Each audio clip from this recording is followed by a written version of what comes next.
देखिए आज हम पढ़ने जा रहे हैं ट्रिग्नोमेट्री। तो आइए इसके बारे में थोड़ा डिस्कशन कर लेते हैं कि ट्रिग्नोमेट्री क्या होती है और इसका यूज़ कहाँ पे है।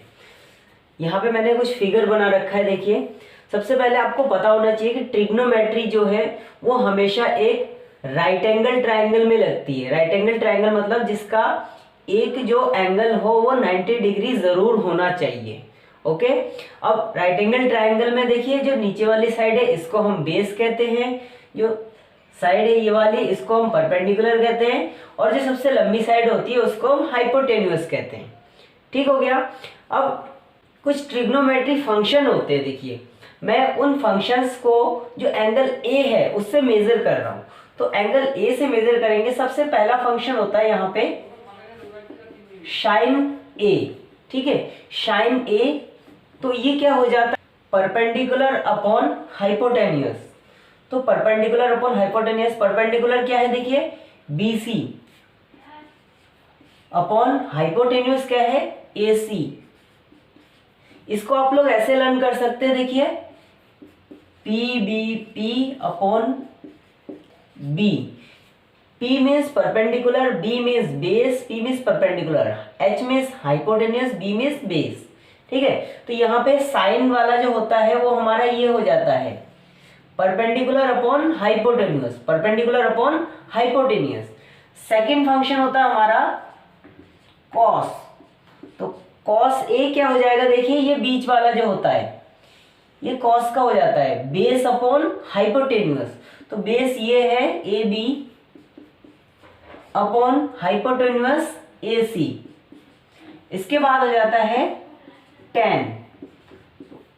tan ए इक्वल टू क्या होता है यहाँ पे देखिए परपेंडिकुलर अपॉन बेस। तो परपेंडिकुलर क्या है यहाँ हमारा BC अपॉन बेस क्या है AB।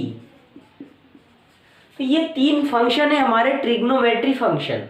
और देखिए अगर हम इसका रेसिप्रोकल कर देते हैं, यानी साइन को क्या कर देंगे 1 अपॉन साइन A, तो हमें एक और फंक्शन मिल जाता है, इसको कहते हैं हम कॉसेक, कॉसेक A।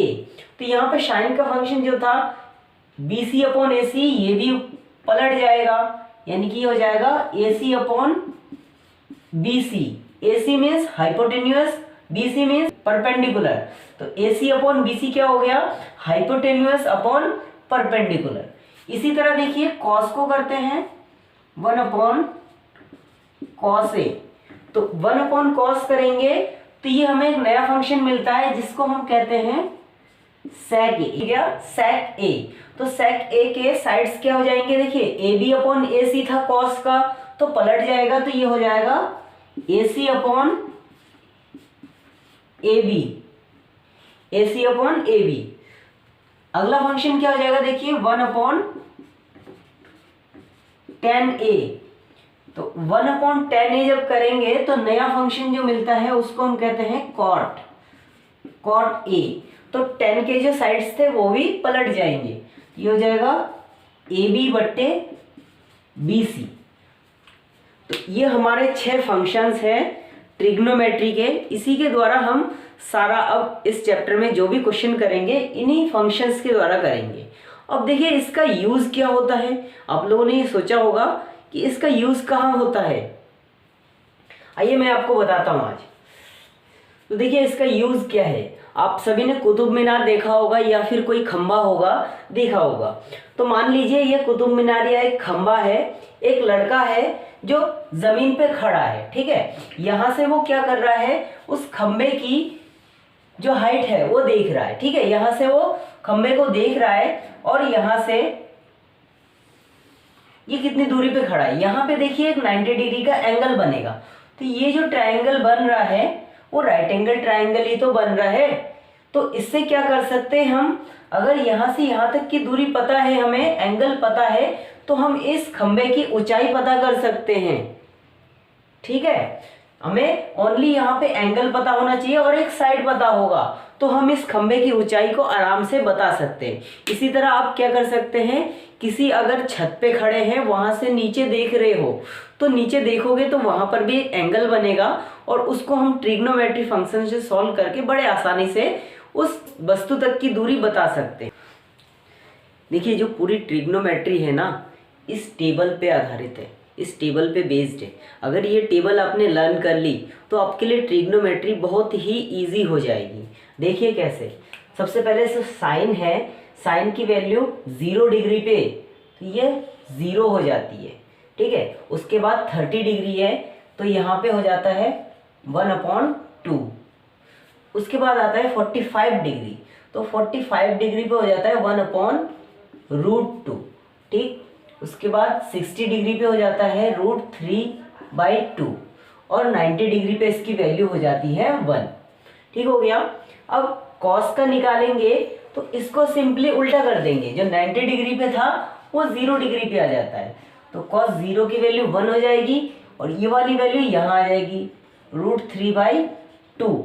ये वाली वैल्यू सेम ऐसी ही रहेगी 1/√2 और 30 डिग्री वाला 60 में चला जाता है तो ये हो जाएगा 1/2 और cos 90 की वैल्यू 0। अब देखिए हमें 10 की वैल्यू निकालनी होती है, तो 10 की वैल्यू को क्या करेंगे हम, देखिए ट्रिग्नोमेट्री फंक्शन में tan a इक्वल टू होता है sin a/cos a, यानी जो sin की वैल्यू है उसको जब हम cos की वैल्यू से भाग देंगे तो हमें tan की वैल्यू मिल जाती है। देखिए इन्हीं दो वैल्यूज से हम tan की वैल्यू निकालेंगे, यहाँ पे क्या हो जाएगी, देखिए 0/1 भाग देते हैं तो उसकी वैल्यू हमेशा 0 होती है। अब यहाँ पे देखिए 1/2/√3/2, तो देखिए होता क्या है यहाँ पे 1/2 तो ऐसे ही रहेगा, जो बट्टे में होता है √3/2 तो ये ऊपर चला जाता है और इसका अनुपात बदल जाता है, तो 1/2 इंटू 2/√3 हो जाएगा, तो 2 से 2 कैंसिल आउट तो बचा क्या 1/√3, ये हो जाएगा 1/√3 हो जाएगा। इसके बाद देखिए सेम वैल्यू है, इसको वो बट्टे में रखेंगे तो कैंसिल आउट होके क्या आ जाएगा 1। यहाँ पे क्या आ जाएगा, देखिए हमारा √3/2 और इसको चेंज कर देंगे 2/1, तो 2 से 2 कैंसिल आउट, ये हो गया √3। अब 1 को अगर 0 से भाग देते हैं तो ये हमारा आ जाता है इनफाइनाइट, ठीक है।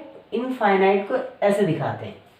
अब क्या करेंगे, कोसेक की वैल्यू के लिए साइन को रेसिप्रोकल कर देंगे, साइन की वैल्यू को रेसिप्रोकल कर देते हैं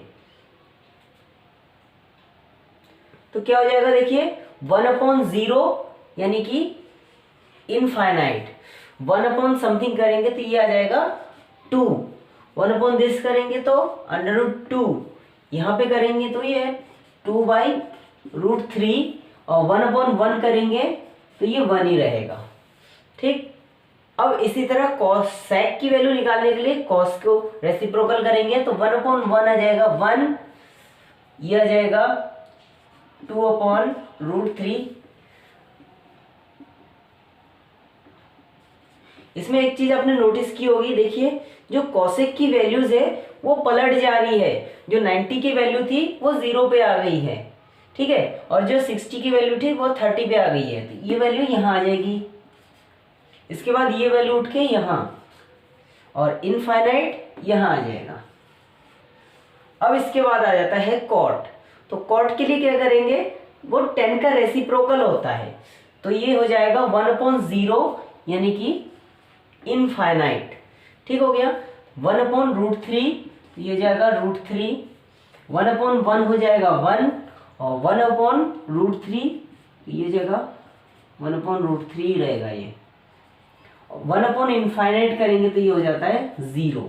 तो ये हमारा टेबल है। देखिए मैंने सिंपल सा बेसिक सा क्वेश्चन लिया है जिसमें दे रखा है tan a = 4/3, तो इसके बाकी सारे जो ट्रिग्नोमेट्री फंक्शन की वैल्यूज है वो हमें फाइंड करनी होगी, यानी कि sin a, cos a,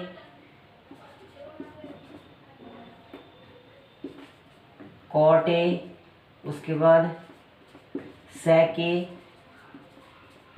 cos a के, इनकी वैल्यूज हमें फाइंड करनी है।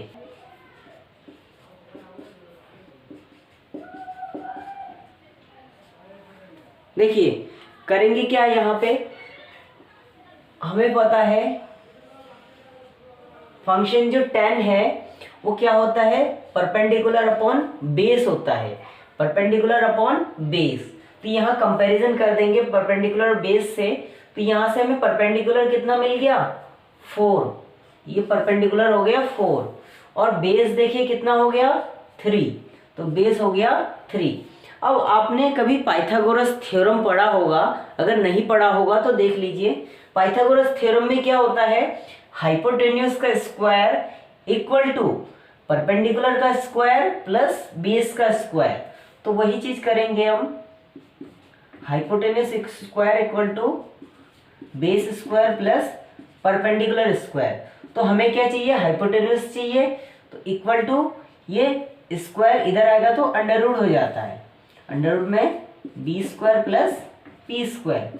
तो बेस कितना है देखिए 3, तो यहाँ 3 का स्क्वायर रखेंगे, यहाँ 4 का स्क्वायर, 3 का स्क्वायर हो जाता है 9 प्लस 4 का स्क्वायर 16।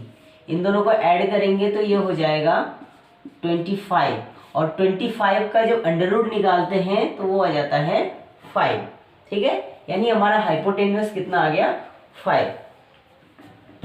अब हम बाकी सारे जो फंक्शंस है ट्रिग्नोमेट्रिक फंक्शन, उसको हम आसानी से निकाल सकते हैं। देखिए कैसे, साइन ए इस एंगल से हम देखेंगे, ठीक है।